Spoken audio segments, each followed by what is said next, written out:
आम्ही आंदोलन मागे घेणार नाही जोपर्यंत धर्मेंद्र प्रधान राजीनामा देणार नाही। त्या दिवशी अभिजित दिपके यांचं जंतर मंतरवरती आंदोलन सुरू आहे। अभिजित आपल्याबरोबर आहे।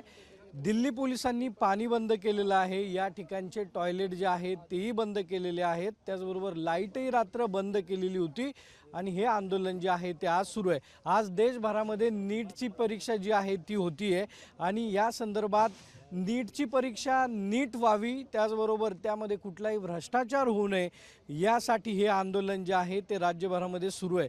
आतापर्यंत अनेक विद्यार्थ्यांनी आत्महत्या ज्या आहेत त्या केलेल्या आहेत। आजचं आंदोलन कसं असणार आहे आपण जाणून घेणार आहोत। अभिजित आपल्यावर आहे। अभिजित, आतापर्यंत अनेक विद्यार्थ्यांनी आत्महत्या केल्यात आणि आज नीटची परीक्षा आहे, विद्यार्थ्यांना काय सल्ला असेल आणि आंदोलन पुढे कसं जाणार आहे? विद्यार्थ्यांना माझी विनंती आहे, जे नीटची परीक्षा आज देणार आहे तुम्ही जा, परीक्षा द्या। My best wishes are with you, all the best for your exams. इथलची तुम्ही काळजी करू नका, आम्ही तुमचे मोठे भाऊ बहीण इथं आहे। हा लढा आम्ही लढू, पहिले तुम्ही परीक्षा द्या आणि परीक्षा झाल्यानंतर लगेच जंतर मंतरला या। आम्ही आमचं आंदोलन इथंच सुरू ठेवणार आहे तुमच्यासाठी।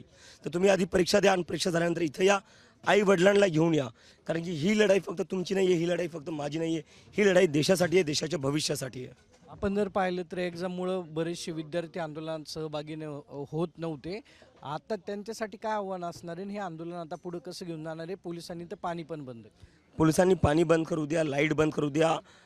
रात्रभर मुलं उपाशी होते, जेवणसुद्धा पोलीस आत येऊ देत नव्हते। आम्हाला कळत नाही आमच्यासोबत असा व्यवहार का केला जातोय। आम्ही तर या देशातले काय स्टुडंट्स आहेत, आम्ही इथे सगळे स्टुडंट्स उभा आहे, त्यांना तुम्ही पाणी नाही पाजू देते। तुम्ही जे पाणी वॉटर बॉटल येत आहेत गुरुद्वारावरनं आमच्यासाठी पाण्याच्या बॉटल येत आहेत, जेवण येते, ते पण पोलीस आत येऊ देत नाही। तर आम्ही काय आतंकवादी आहे का? आम्ही काय क्रिमिनल्स आहे का? आम्ही तर या देशाचे युवा आहे जे फक्त न्याय मागतोय, ज्या मुलांनी आत्महत्या केली त्यांच्यासाठी। तर आमच्यासोबत असा व्यवहार का केला जातो आम्हाला समजत नाही आहे। पण माझी अपेक्षा आहे की असं अजिबात आमच्यासोबत करण्यात यावं नाही। दिल्ली पोलीसचे जे अधिकारी आहेत त्यांचेही मुलं CBSEची परीक्षा देत असतील, त्यांचेही मुलं नीटची परीक्षा देत असतील, त्यांच्यासोबतही अन्याय झाला आहे। तर आम्ही पोलिसांच्या मुलांसाठीही लढतोय, तर पोलिसांनी आमचं सहकार्य करावं।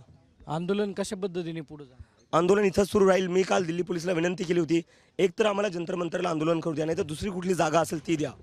त्यावर त्यांनी अजून आम्हाला काही रिप्लाय दिलेला नाही आहे।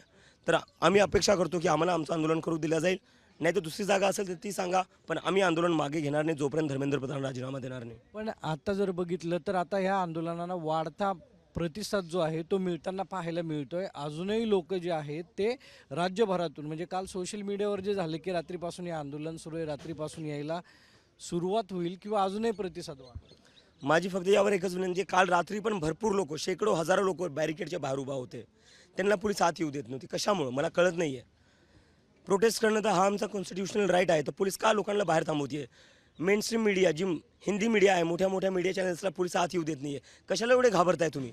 स्टुडंट्सला का घाबरतायत? आमचं बोलणं तुम्ही का दाखवायला तयार नाही? कशाची एवढी भीती आहे? कोण तुम्हाला ऑर्डर देते?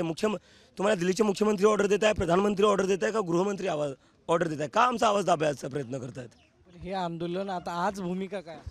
आज भूमिकाने इथून पुढं आम्ही इथून सरकणार नाही जोपर्यंत धर्मेंद्र प्रधान राजीनामा देणार नाही। तुम्हाला एक तर आम्हाला अटक करावं लागेल, नाही तर धर्मेंद्र प्रधानचा राजीनामा द्यावा लागेल। या दोनच गोष्टी आहेत, त्याशिवाय आम्ही इथून सरकणार नाही। एक तर अटक करावी लागेल किंवा दुसरं जी जागा आहे ती द्यावी लागेल। जोपर्यंत धर्मेंद्र प्रधानचा राजीनामा होत नाही तोपर्यंत मी जागा सोडणार नाही, अशी भूमिका अभिजित दिपकेनी घेतली आहे। कॅमेरामन राजू गौतमच्या सोबत सागर आवाड, साम TV, दिल्ली। महाराष्ट्रातील सर्व बातम्यांचे विश्वासार्ह व्यासपीठ, सकाळच्या सर्व सोशल मीडिया प्लॅटफॉर्मला लाईक, फॉलो आणि सबस्क्राईब करा। तसंच सर्व नोटिफिकेशनसाठी बेल आयकॉन प्रेस करायला विसरू नका।